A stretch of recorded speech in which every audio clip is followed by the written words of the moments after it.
చూస్తున్నాం. కేసీఆర్ కు మరోసారి నోటీసులు ఇచ్చే యోచనలో పవర్ కమిషన్ ఉన్నట్లు తెలుస్తుంది. ఇప్పటికే 2 సార్లు నోటీసులు జారీ చేసిన కమిషన్ ఈసారి ప్రత్యక్షంగా తమ ముందు హాజరు కావాలని పవర్ కమిషన్ నోటీసులు ఇచ్చే అవకాశం ఉంది. మొదటిసారి ఇచ్చిన నోటీసులకు జూన్ 15న లేఖ ద్వారా కేసీఆర్ వివరణ ఇచ్చారు. గత ప్రభుత్వ హయాంలో పవర్ కొనుగోళ్లు, విద్యుత్ కేంద్రాల స్థాపనలో ఎలాంటి అక్రమాలు జరగలేదని లేఖలో ఆయన పేర్కొన్నారు. Commission chairman justice L Narasimha Reddy తప్పుకోవాలని 12 పేజీలతో కూడిన లేఖను మాజీ సీఎం రాశారు.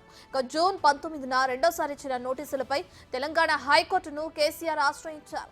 కేసీఆర్ వేసిన పిటిషన్ను హైకోర్టు కొట్టేసిన నేపథ్యంలో మూడోసారి కేసీఆర్ కు నోటీసులు ఇచ్చేందుకు కమిషన్ సిద్ధమైనట్లు సమాచారం.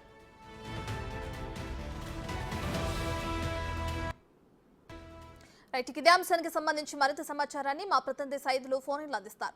రైట్ సైదులు, ఇప్పటికే చూసుకుంటే పవర్ కమిషన్ దగ్గర నుంచి మూడోసారి మాజీ సీఎం కేసీఆర్ కి నోటీసులు అందే సమాచారం అయితే అందుతుంది. అయితే దీనికి సంబంధించిన డీటెయిల్స్ ఏంటి? ఈసారి ఖచ్చితంగా ఆయన విచారణకు హాజరయ్యే అవకాశం ఉందంటారా? రత్న, చూడాలి మరి ఈసారి ప్రత్యక్షంగా కేసీఆర్ పవర్ కమిషన్ నోటీసులకు హాజరవుతారా లేదా అనేది కూడా కొంత ఉత్కంఠంగా మారిందని చెప్పవచ్చు. ఎందుకంటే ఇప్పటికే 2 సార్లు విద్యుత్ కమిషన్ నుంచి నోటీసులు అందుకున్న కేసీఆర్ 2 సార్లు కూడా ఒకసారి లేఖ రాశారు, మరోసారి హైకోర్టును ఆశ్రయించారు. లేఖ రాసినప్పుడు అటు కమిషన్ కూడా సంతృప్తి వ్యక్తపరచలేదు. సో రెండోసారి ఆ కమిషన్ రద్దు చేయాలని చెప్పేసి హైకోర్టుకు వెళ్లారు. హైకోర్టులో భంగపడ్డారు కేసీఆర్, ఎదురు దెబ్బ తగిలింది కేసీఆర్ కి. సో హైకోర్టు కమిషన్ రద్దు చేయాలని చెప్పేసి వేసిన పిటిషన్ కొట్టివేసింది. సో ఇక ఖచ్చితంగా మూడోసారి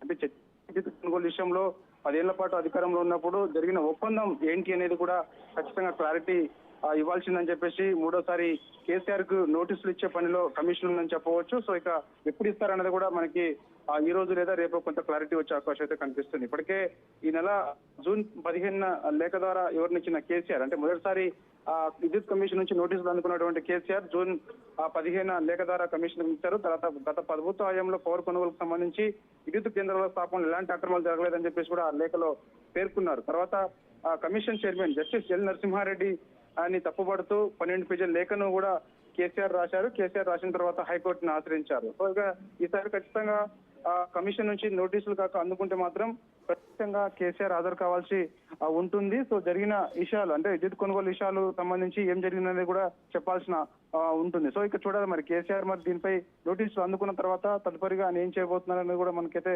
కొంత క్లారిటీ రావాల్సింది. ప్రస్తుతం అయితే విద్యుత్ కమిషన్ నుంచి ఖచ్చితంగా నోటీసులు ఖచ్చితంగా ఈసారి మూడోసారి కూడా వస్తాయని చెప్పేసి భావిస్తున్న కేసీఆర్ సో తదుపరిగా ఏం చేయాలని చెప్పేసి ఇప్పటికే ఫామ్ హౌస్ లో న్యాయ నిపుణులతోటి మంత్రాలు జరిపారు.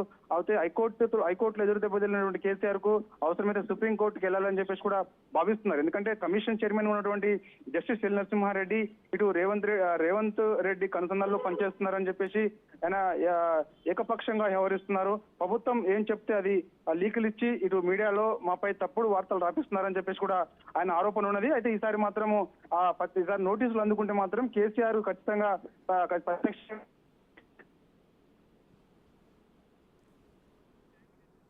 Right, thank you Saidulu.